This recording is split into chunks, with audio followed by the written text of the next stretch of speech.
Presento la simulación número 1, que en el plano tenemos un alternador de 120 voltios a 60 Hz, un transformador, un diodo rectificador y por último una resistencia de 1K.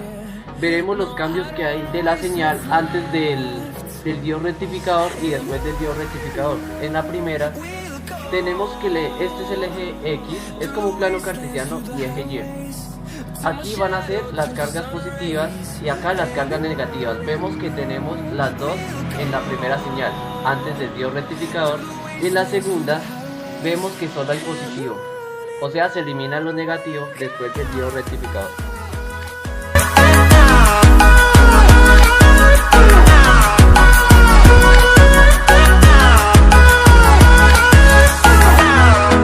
Presento la simulación 2, que es el mismo plano de la simulación 1, pero lo único que cambia es la posición del diodo rectificador.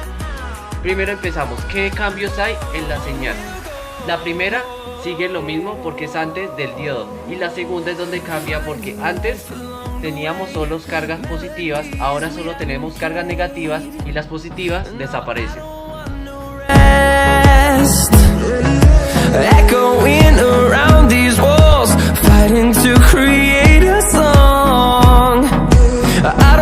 Presento la simulación 3, que en esta contiene un alternador de 6 voltios, 60 Hz, un transformador de 3 salidas, 2 diodos rectificadores, una resistencia de 1K. Primero conectamos el osciloscopio antes del transformador y después de los 2 diodos rectificadores. Primero vemos la señal de este. Entonces, las ondas van en polo positivo y en polo negativo, van normales.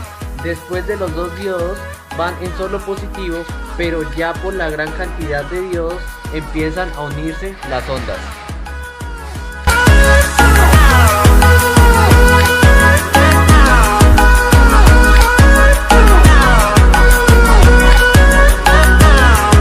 Les presento la simulación número 4, que esta contiene un alternador de 6 voltios 60 Hz, un transformador de solo 2 salidas, un puente de diodos o los 4 diodos y por último una resistencia de 1K.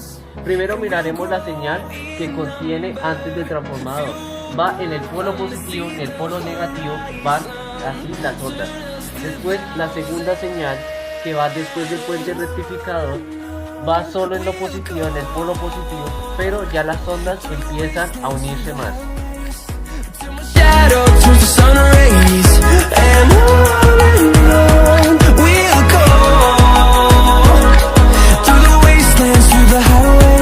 Les presento la simulación número 5, que esta contiene un alternador de 6 voltios 60 Hz, un transformador, un diodo rectificador, una resistencia de 1K y por último un condensador electrolítico de 100 microfaradios.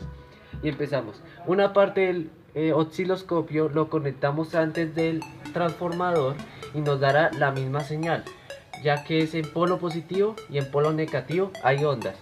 Entonces la segunda parte del osciloscopio la conectamos después del condensador de 100 microfaradios y gracias al diodo nos ayudará a que rectifique ya la onda y casi sea totalmente recta.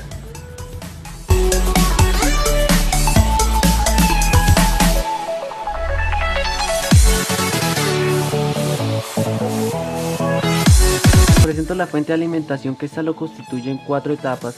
La primera sería la transformación, que esta lo compone el transformador. La segunda, el puente de diodos, que forma la rectificación.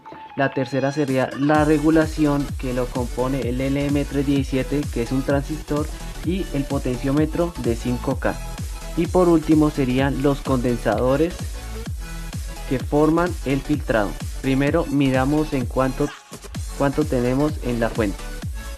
Una vez ya conectado el multímetro en polo positivo y en polo negativo, miramos que está en la escala de 200 voltios a corriente directa y miramos en cuánto está la fuente.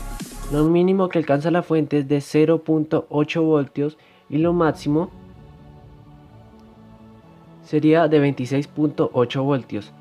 Voy a probar un bombillo de 12 voltios, así que la coloco en 12 voltios.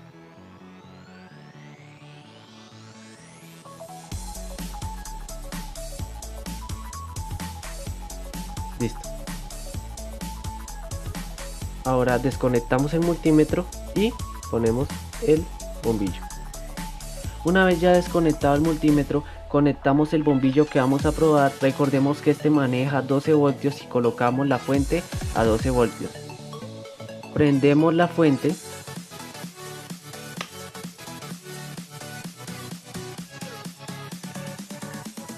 Como vemos, este bombillo está en perfecto estado.